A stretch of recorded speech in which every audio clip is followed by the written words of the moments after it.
Hi everybody and welcome back to our channel. I'm the Mike. And I'm Shawnda. So today we're going to be talking about what we've learned from each other in our relationship since we've been together, because we're, getting up on 3 years now, right? Almost 3 years, yeah. And it's been a while, y'all. Like, we're kind of excited about this video because we have not done... We haven't posted anything in a while, yeah. So yeah, we're excited about this. Yes. Okay, I'm going to let you go first. All right. Your first one. Okay, cool. All right, so the first thing I put on here, and you're looking, thank you very much. Sorry. Anyhow, now the first one I put on here is how to manage my money. The reason why I put that down is because whenever I first met Lashawnda, I used to have a really bad spending problem, and I would spend my money on everything. Now, I was frugal about certain things, Y'all was frugal. But I really didn't know how to manage my money. And one of the things that I've learned from her is at least keeping track of where your money's going. Yeah. And that's something I didn't do before. So now, I kind of pay attention, look at my bank statements and stuff like that to see exactly where my money's going and what I'm actually spending my money on. So I would have to say, I think a little bit of financial responsibility for sure is one of the things that I put down for my first one.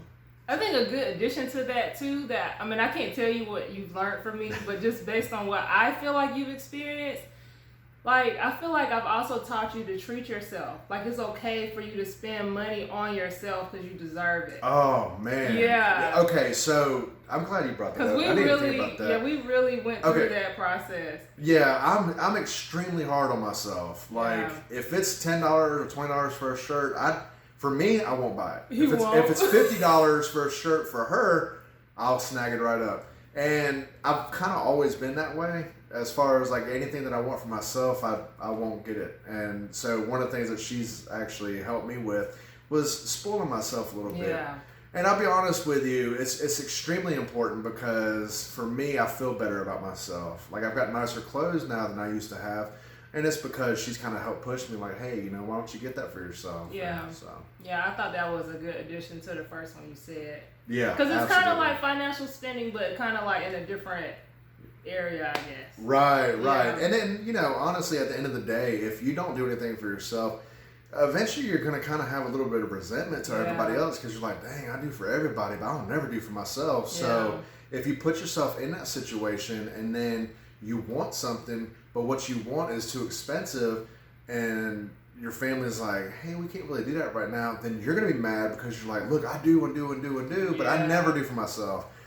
And I had that cycle. Whenever I met her. And I've been there before, and so I was seeing him go through that cycle, and I finally learned to be okay with spending money on myself. So I understood the place that he was coming from with putting everybody in front of themselves, but not wanting to spend money on you, because I had been there. And so, slowly helping him transition and being supportive, like, nah, babe, get that. Like, you good. You deserve it. I think it really opens you up to... I would agree. They're like, okay. I would have to agree, yes. Yeah. Okay. What you got? So mine, and this is like, I've been stepping into this one a lot recently, and that is speaking up for myself.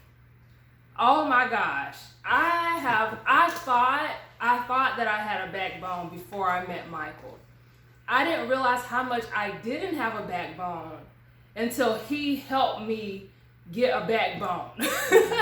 And he has brought up so many situations and brought light to so many things that I never considered that I needed to stand up for myself on. And it has been the most liberating thing to know that you have the capability to change certain things because you chose to stand up for yourself. And it's one of those things, like, for me, because I'm a straight shooter. Like, I'll give it to you straight. But it takes me a while to get there, or at least it used to. It used to take me a while to get there. And I'm very forgiving. So, you can do me dirty, and just the way that I am, I'm not going to hold on to something. So I'll let it go. But I feel like people used to take advantage of that, of me letting it go and moving on and thinking that, okay, well, we're still on good terms, so I could just do this again to her and she's going to be mad for a couple days and then, she'll get over it and then we'll be back good. And he's taught me, no, you need to speak up for yourself. You need to stand your ground, as you say, and you need to command how to be treated. Like, and if I'm not gonna go into the other one because I think I wrote this one down too.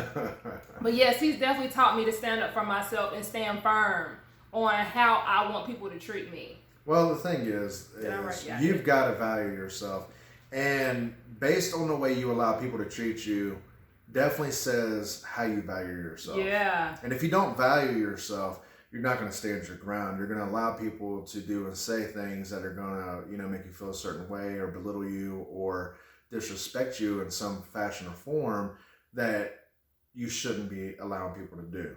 Absolutely. Absolutely. And when you start standing your ground and like standing up for yourself, and you start seeing like things slowly starting to change as a result of that, it gets easier and easier and easier. So it's almost like exercising that muscle, right? And that's whether it's in the workplace, in your personal life, like people that's very close to you. It doesn't matter like who it is. It's even gotten to a point where he has gotten me so comfortable for standing up for myself that I'm teaching my kids, like, look, just because you're a kid does not mean that you don't have the right to stand up for yourself and what's important to you, even if it is to adults, and me and Michael talk all the time now because there's a situation that's coming up where one's going to have to stand up for themselves. And me and Michael are, consistently talking to the kids about what that looks like to stand up for yourself as a child. Like, obviously be respectful, but you can still stand up for yourself and be respectful and demand how you want people to treat you, Right. And I think, given my past, and you guys seen the videos and stuff like that, it builds core characteristics inside of you whenever you are being treated a certain way. Eventually, when you grow up, you still have to deal with those issues. Yeah. And then you may have some kind of characteristics about yourself that you're not aware of. And that was one of the things that I had to come to learn for myself was, the way I was treating other people and the way that I would do things, wasn't quite right. But I was facing a lot of internal things that I wasn't even aware of. Subconsciously, you start to gather up these situations of how people treat you. And then eventually it does affect you whenever you become an adult. Right. Good points. Yeah. Okay, your turn. Okay, all right. So, how to let things go. Woo, that's a good one. So, that's a good one. So, guys, okay, I'm a Scorpio, right? And for all of you that know Scorpios, we can hold a grudge for life. And I'm definitely that guy. If you do me wrong 20 years later, I still got nothing for you. I don't let it go. And one of the things that Shawnda has been teaching me is how to let things go. At least let things go, in a healthy way. Right. Rather than being, confrontational, violent, or, having irrational thoughts and things of that nature. So that's one of the reasons why I put that down, because, like with her, if you do her wrong, she's able to let you go but still be cordial. However, me, I can't do that. He got nothing for you. I got nothing for you. Yeah, at all. So I definitely had to put that down because, at the end of the day, holding a grudge still does affect you. And it still does to me to this day. I'm not perfect, guys. And I can't sit here and say that I've learned to completely let things go because I haven't. Yeah. But at the end of the day, what does that look like? Is that an ego thing? Right. Probably, yeah. I think a lot of that has to do with a hurt ego, and I definitely have ego problems. I really do. Pride is definitely probably the biggest sin for me because, it's something that I think that for me, that's something that's hard to let go. Yeah. I mean, that's a really, really good one that you just brought up. Because when I first met Michael, he will hold a grudge, okay? Like for years, for decades, if possible. And the thing that I've always kind of considered and I just naturally never been able to hold a grudge. But one of the reasons that keep me from holding a grudge is because I know how much power is in you holding a grudge against someone. I mean, if someone has the ability to change your entire mood when they walk into the room, they have too much power over you. Like, why are you giving them that kind of power, right? And so just giving him a new perspective on how to handle, and like you said, he's not perfect. You know, these are things that we still are executing on a day-to-day basis. It is definitely a superpower that you have. Yeah, I will not hold a grudge. Like, I will move on. I will be cordial and still not mess with you, and let it be known that I don't mess with you like that. But I could be cordial with you to get the job done, if that makes sense. But yeah, that's a really good one. And I didn't want to say this one on my first one, so I kind of made this one a separate one. My next one is cutting people off.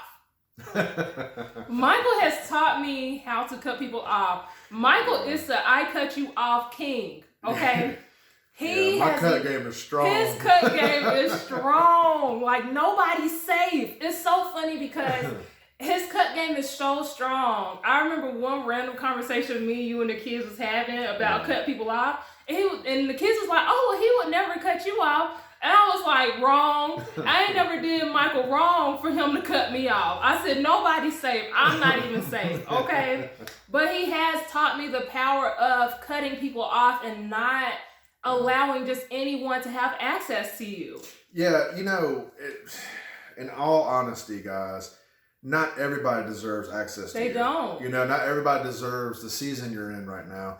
If somebody does not have your best intentions, or they have ill intentions in whatever it is that they're trying to achieve with you, because a lot of times people have ulterior motives. Yeah. If they're not good for you, then they got to go.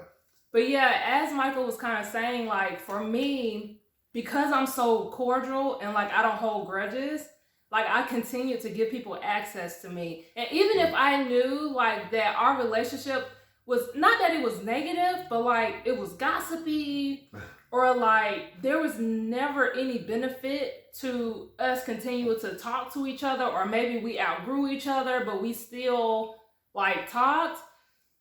Like, I had to start distancing myself from certain people, and you know, some things kind of went down as a result. But like I said, I've learned to stand up for myself to enable me to be able to cut people off if it needed to happen. And so it's just like, that's also liberating for me, because now I'm controlling the energy that I allow to be around me. I control the type of conversations that I'm allowing myself to have with other people. And if I feel that there's an alternative motive, or that you have no desire to grow and stop going through the same cycles, I have no desire to continue that cycle with you. So I just step out. And if you don't get it, then I have to snip. And like I said, he's the king of cutting people off, so he done showed me how to do it. Well, you know, the thing is once you start trying to grow and you start becoming yourself. And what I mean by that is you start understanding who you are, you start valuing yourself. People that don't value you, you'll start noticing who they are. Mm-hmm. And whenever you start noticing who they are and their intentions and how they react towards you, especially if you start succeeding, that's when you start seeing people's true colors. Now, but when that happens and they don't, like I said, they're not for you, they're not about your vision or anything like that, then they need to go. Some people just go around in circles, and you know who I'm talking about. People that 5 years from now are saying the exact same thing that they were saying the last time you talked to them. Them people that's going in your head right now, that while we're talking about this, you're thinking about them, those are people we talk about. Yeah. Okay? So what's your next one? All right. So, how to be a family man. Ooh. I put that down because whenever I first got with Shawnda, I was honestly thinking that I was like the perfect family man.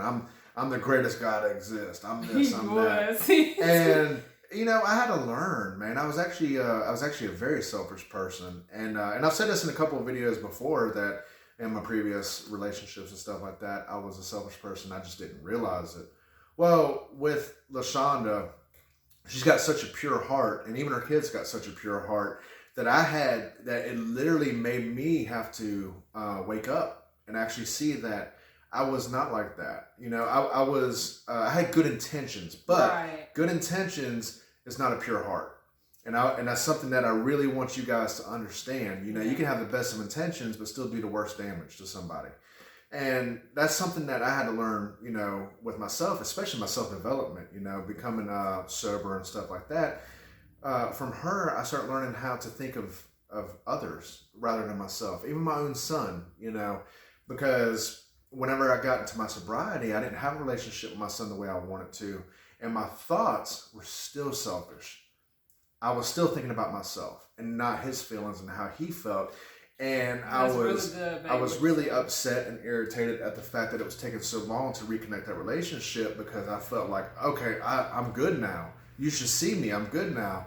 And that's not how that works. And that's one of the things that she has brought to my attention, is how things work from other people's perspectives and points of view. And I didn't realize that, because all I saw was my perspective and my point of view. So I think that is such a good point, and you kind of hit on something that I want to bring up. I'm not even gonna say it because what? No, I'm sitting there I'm messing with you. Okay. That was actually a good point, because I think that a lot of men, not all, but a lot, when it comes to rekindling their relationship with like their grown child, or like someone that has now they're a teenager or whatever, they almost feel like a sense of entitlement of, because I've changed now, you're supposed to just jump back on to the bandwagon of just me. Forgive me. Right. It doesn't work like and that. I know from my experience of hearing people who are in the process or have tried to rekindle their relationship with their fathers, I know from that perspective what that comes off as. And it's almost like, even if they are an adult, if you have done whatever you've done, made whatever mistakes, and you've created this bed where they're not really messing with you like that, you have to lay in that and do your due diligence to fix it, right? Even if they're not being as open or as willing to just bring you back in just because you want that. And I do remember there were times and conversations where, we would talk and I would share a different perspective, like, just give it time. I understand you're upset. I understand you're frustrated, but this is just something that you're going to have to work hard to rekindle. And I'm so proud of you for even like bringing that up, because you're absolutely right. Well, the reason why I brought that up was because there was a lot of nights that I was upset and I was crying. And you had said something to me one of those nights. You said, now you're feeling what he went through. Yeah. But you weren't there whenever he was doing that. So it was an eye-opener for me. Sometimes somebody can say the right words and it just clicks. And that was one of those moments. Yeah, that's really good, babe. I'm proud of you. Okay, so another one I have is, one thing I've learned from Michael is how to step outside of my comfort zone. Now, y'all know, and I'm still dealing with this to this day, I am scary, okay?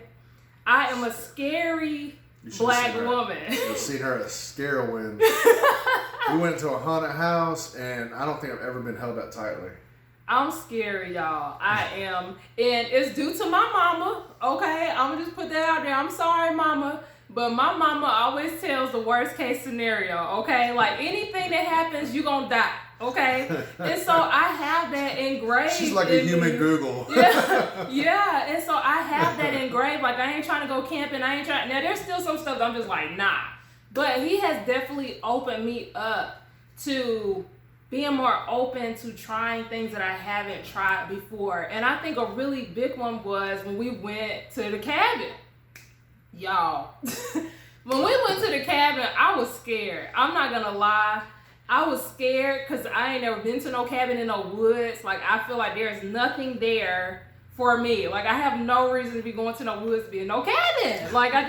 But I'm so glad I went, because I had such an amazing time and it was so peaceful. And even experiencing that peace, right? And just being able to sit on the, what do you call it, where the screened in thing was? What was that? Oh, the porch. The porch. Yeah. Just being able to sit on the porch and just listen to nature and just peaceful. be. Yeah. I never would experience that because I'm from the city. And so you hear cars, you hear fire trucks, like you're constantly hearing something going on. Yeah, and to just hear nothing and like birds and the water, and it was so great. And it just, I feel like he's a perfect partner to open me up to that because he's so genuine, and I know that he is going to protect me, me and the kids. And so I feel the safest to do those things with him now. It took me a while to get there. It did. But now I feel the most safest with him, and he has done little things to help me step outside of my comfort zone. So I can't wait till we get into a financial place where we can experience things that, we can't do right now. Absolutely. Because I feel like by you having different desires and different interests that you've already done, like kayaking and like all these other things, like he's going to open me up to trying those things because that's the stuff that he likes to do. I can't wait for y'all to go on a cruise. I'm real excited. Yeah, so that's one for me. All right, so the next one I have on my list is how to lead. Now, I got that one too. So I had no idea. Oh my God. 3 years ago, I had no idea how to lead. I had no idea how to take charge, especially when things are like falling apart or things are getting chaotic. Actually, whenever I first met Shawnda, I was all about running. So I was like, oh, things gonna get crazy? Oh, okay, cool, I'm out. Yeah, we both was though. But, that's what we were used to. We were used to the toxic relationships and stuff like that. So the good thing about me and her is the last house that we lived in, we wound up signing a 1-year lease. 15 months. 15 months. It was 15 and months. we had to stick it out. Yeah. I'm so glad we did that because not only, because I'm going to be honest with you guys, you can love somebody and still not value them. Value and love are two different things. That's something I had to learn as an adult. And what me and her have done over the course of the last 3 years is we loved each other and then we built value in each other. When you value somebody, you treat that relationship differently. You see, like you won't argue the same way. You won't be ready to bail and tear out. You won't even hold your money the same way because you value that person. Yeah. You can love somebody all day long and still not value that person. I've done it. There's been people in my life that I've loved. I've loved myself and I didn't value myself.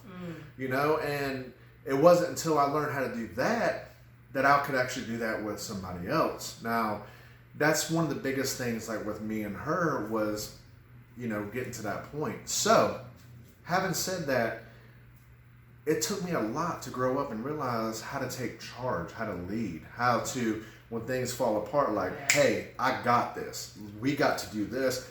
We've got to make this come together. Let me make some phone calls. Let me do whatever it is I need to do to make sure that this is taken care of. Now, I'm going to be honest with you. Sometimes I've had to have outside help from people, financially.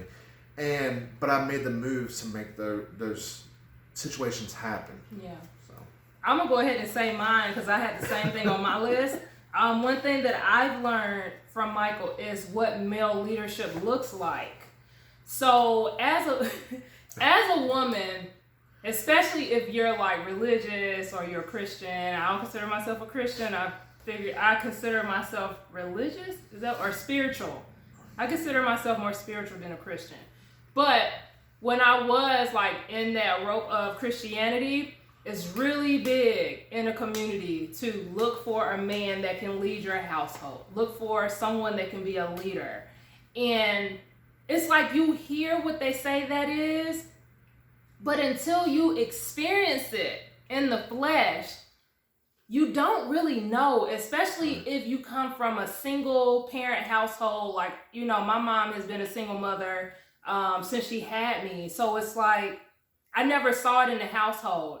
And so as you were talking about as far as leadership, there were certain things that I kind of feel like I taught him in reference to, look, babe, this is how you need to kind of see this, as far as you being like the leader in the house, or da-da-da-da. But also, I learned from myself, or learned from him through what he's been doing, what he just talked about, is what it looks like in the flesh. Like, what it looks like, not just financially. Because I think we hear a lot in the community is that you need someone that can pay all the bills, that can make the decisions. But it's so much more than that. Like, even making decisions, right? Like, I've been with people where they were leaders and what they say went, and it didn't feel good. Like, it didn't feel good. It felt like you didn't have any say. It felt like you had no right to, like, stand up for yourself, And I love the fact that before Michael makes big decisions or even small decisions sometimes, he just comes to me and he's like, what is your perspective on this? What do you think before I make this decision? And to me, that's leadership, because you're taking into consideration your spouse's, thoughts and perspectives, but your spouse is ultimately leaving the decision making up to you. You know what I'm saying? And not only that, like there's been times where we've been in a financial crunch or been in a situation where Michael knows that I'm not good under pressure. I'm not good under pressure. He's kind of teaching me how to be good under pressure. I will melt down and nothing is going to get done, right? And there's been times where he's like, look, babe, we're going to go out right now. We're going to make this happen. Like, I know that you crying and you ain't feeling it right now, but we have to do this. Like, we're going to do it. And he just took that leadership role. And there's been so many times that you've done that. And I'm like, oh, so that's what that looks like. Like he said, you know, we'll be in a situation. He's like, let me go make some phone calls real quick. In the same day, like there's a solution that has presented itself because he took the steps to be in a position to do that, right? And it's not just, oh, well, I don't know what we're going to do or what's going to happen. Like he takes that initiative to make those decisions or make those arrangements so that, you know, everything stays balanced. And that's so much more than financial. You know, it's so much more than just paying all the bills. It's mentally, like taking a leadership mentally when he sees that I'm having a moment. One thing I love about our relationship is when Michael's having a moment, I'm balanced in my mind and I can get him together. And then when I'm having a moment, Michael's balanced and he can get me together. We never have moments at the same time. And so me being able to trust his leadership, I know what that looks like now. Because now I trust his leadership and I trust that he's going to lead us in the right direction. So that's mine. Oh, okay. Yeah. My next one is how to stand my ground. Okay. Now, in my jobs, I am a workaholic. I will go above and beyond for my jobs. And there's been so many situations and times where I've had managers, supervisors, and things of that nature that have made me either do something I didn't want to do or, you know, come in whenever I'm not supposed to or something against whatever it is that I'm wanting to do. One of the things I've learned from Shawnda is how to stand my ground as far as keeping myself important, you know, and putting myself first. Now, as I stated earlier, you know, even financially, I've never put myself first. I've always put everybody else first. So, but that has also trickled into other characteristics in my life as well, as far as I'll do and still don't put myself first. Well, one of the things I've been learning, especially this year in particularly, is putting myself first. If a company or a job has not been good to me, I will find another company or a job, you know, until I get my business off the ground as well. But that's something that I'm very appreciative of because, you know, it is something I have to work on as far as being able to tell people no. You know, it's crazy how you can tell people yes all day long, but to tell people no, to go against the grain, seems to be hard. And out of curiosity, I'm thinking to myself, I'm like, well, why is that? Right. Why is that? It's okay to tell people no. Yeah. And I'm here to tell you guys as well, you know, from what I've learned, it's okay to tell people no. Even in the workplace. Even in the workplace. And if they get upset about it, fine. 5 years from now, is it really going to affect your life? Probably not. Yeah. So. Yeah, one thing I do know how to say no to is when I'm in the workplace, okay? Yeah. I ain't even gonna get into that because I feel like that could be another video. That's for another day. video. Yeah, so how many more do you have? I got one more. Okay, so I got two more, but I'll like wrap it up real quick with mine. Dang, I got two good ones though. Okay, so my next one is what healthy love looks like. Michael has taught me what healthy love looks like from a man, right? Because normally you'll see, well, I ain't going to say that. I'm just leave it. Because, you know, when you're so used to being in a toxic relationship or seeing friends that have toxic relationships in the crazy scenarios and all this other stuff, it's like you almost feel like it's normal to have chaos or some type of chaos in your relationship. And Michael has taught me what healthy love looks like. We'll hear people's situations, like in their marriage, like people will meet or in their relationship or whatever. We'll be like, dang, I'm glad we don't go through stuff like that. You know, and I'm not saying we don't ever argue, we don't ever have battles or confrontation, because we do. But even in those senses, it's still healthy. Like, we're not cussing each other out. We're not calling each other out of each other's name. We're not being disrespectful. We're just in a disagreement. And instead of us taking it and doing something toxic or, you know, making a bad decision because of that, we either give each other room to like cool off, but we always come back and we have a healthy conversation. Our communication skills are unmatched. Like, we communicate with each other and we let each other know how this makes us feel. And even if it's something that they, like you said earlier, somebody can love you and still like not value you or like not show you how you think you should be shown that love. If something hurts your feelings, you know, we both have an understanding that even if it wasn't your intentions to hurt their feelings, that's how it made them feel. Right. And you have to be respectful of how that made them feel, right? Because you can't change how something makes someone feel. And then we move accordingly to that. Like, look, okay, when I did that, it wasn't my intention to hurt your feelings, but I see that it did. And so this is what I'll do in the future. You know, my suggestion, guys, honestly, and this is what I've learned, in arguments, you really need to give yourself time. And the reason why I say that is because you cannot have healthy arguments or disagreements or even communication with an irrational mind. Right. The very first thing that happens whenever you become angry is you become irrational. Whether you know it or not, you become irrational. And that's whenever the power of your tongue can really ruin a situation or a moment or even the way somebody looks at you from that point on. So when me and her, if we ever do get to a point where we are that mad, where we're about to say something, we always step away. I'll go to the gym, I'll go somewhere, I'll go walk, whatever, until I get to a rational state of mind. And then the funny thing is, guys, is every time I've gotten to a rational state of mind, I'm like, dang, you know what? Maybe whatever it was that she was saying, she's got a point, you know? And it's still okay if I feel like I'm right. Right. You know, that's something else. I don't want you to think that I just feel like everything she says is right all the time. It's okay to have your own opinion, but forcing that opinion on somebody else is a different ballgame. Right, and agreeing to disagree. Sometimes you're just not going to agree. You're not going to. You're just not. Yeah. And that's okay. Like, that's normal. We're not the same people. We're different. We have different perspectives. We have different opinions. And that's cool. But you have to, just because you don't agree with each other doesn't mean that gives you the right to be disrespectful and call each other out of each other's name, like all those type of things. And I was about to say something in reference to that.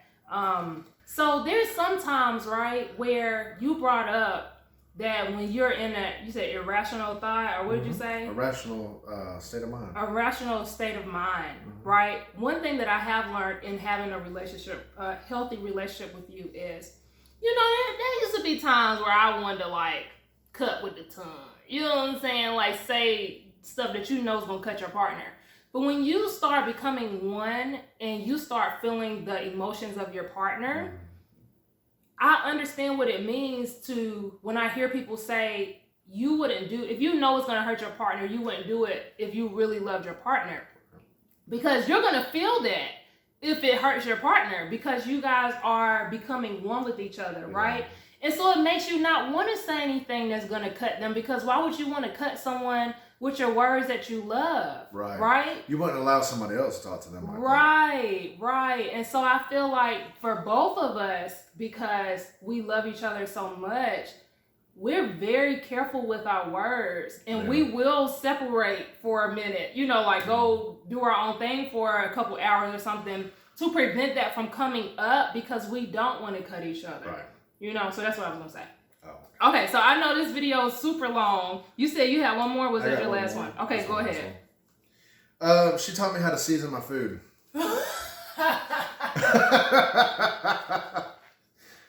So, guys. He's not wrong. He's not wrong. Anyhow. This is about me right now.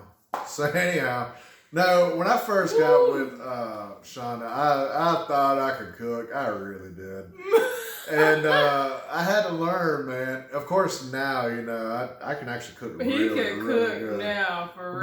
But I had to learn. I really did, because I was definitely that guy. Butter, salt, and pepper. Bam. That's it. That's all you gotta have. And that's not the case. I remember when we first started talking, he was telling me about, I think it was the chicken, but it was something, the wraps. It was something that you called chicken wraps. Yeah. He was so excited to let me taste these chicken wraps. And then when he finally let me taste them, you know, like when you're in that beginning stages and you don't want to hurt their feelings, and you're like, oh, so man, good. So good. Oh my God. And I didn't taste not a lick of salt or any type of seasoning in there. And it's one of those things like you have to gradually kind of like put that in there, I guess. Because you don't want to hurt their feelings, right? Yeah. But he started seeing like really fast that I got a bunch of seasonings. And we used the seasonings, okay? Yeah. And so when he would taste my food, he's like, wait a minute, like, this tastes good. Like, and so, I was like, I'm about to stay here for a minute. And so I feel like in our relationship, we both have learned how to cook better than what we cooked originally. Because we've both been learning how to cook better. Yeah. And we both throw down in the kitchen in our own ways now. But you definitely season your food now. My last one, that was a funny one. My last one, and I'll wrap this up quick, is another thing that he taught me is how to genuinely be myself in a relationship. And I feel like we both have taught each other that. I'm surprised I didn't think of that one. Yeah, we have definitely learned how to genuinely be ourselves because we are characters. And you guys see, like y'all see, but y'all don't see. Yeah, but we are characters. We need our own show, man. We need our own show at this point. But I was never this way with anybody else I've ever been with.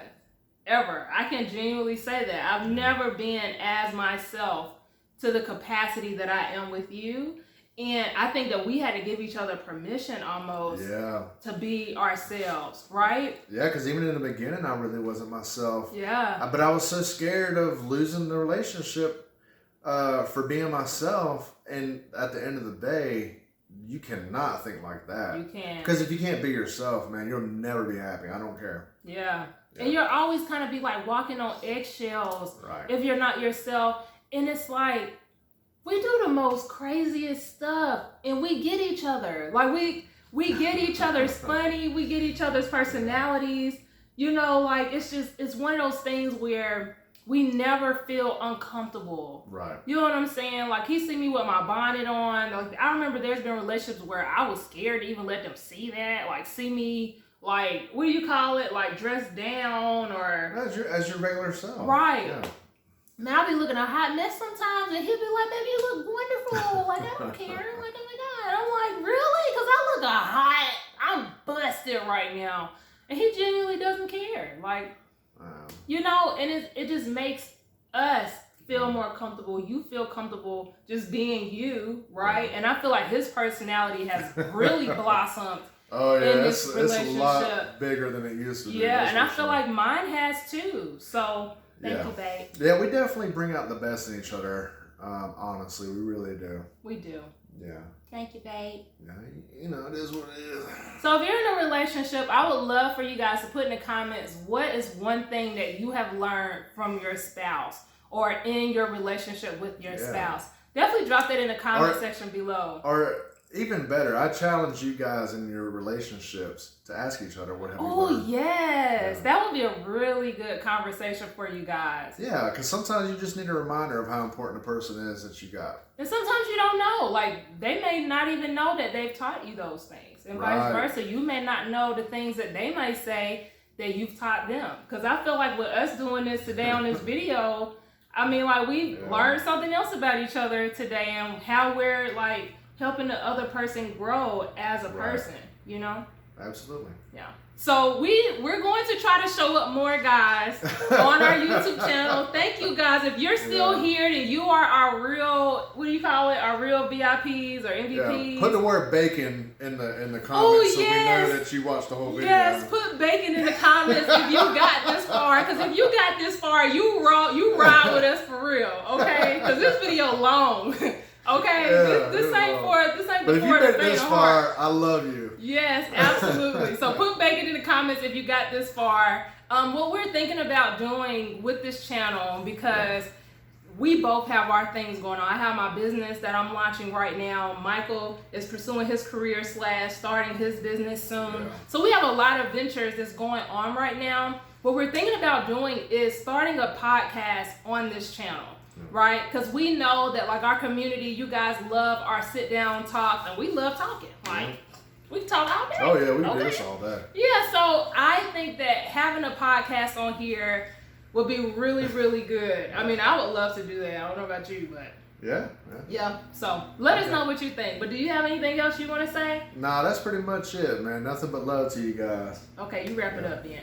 All right. Wrap it up, babe. Oh my God. No, I'm just playing. No, thank you guys honestly for joining us.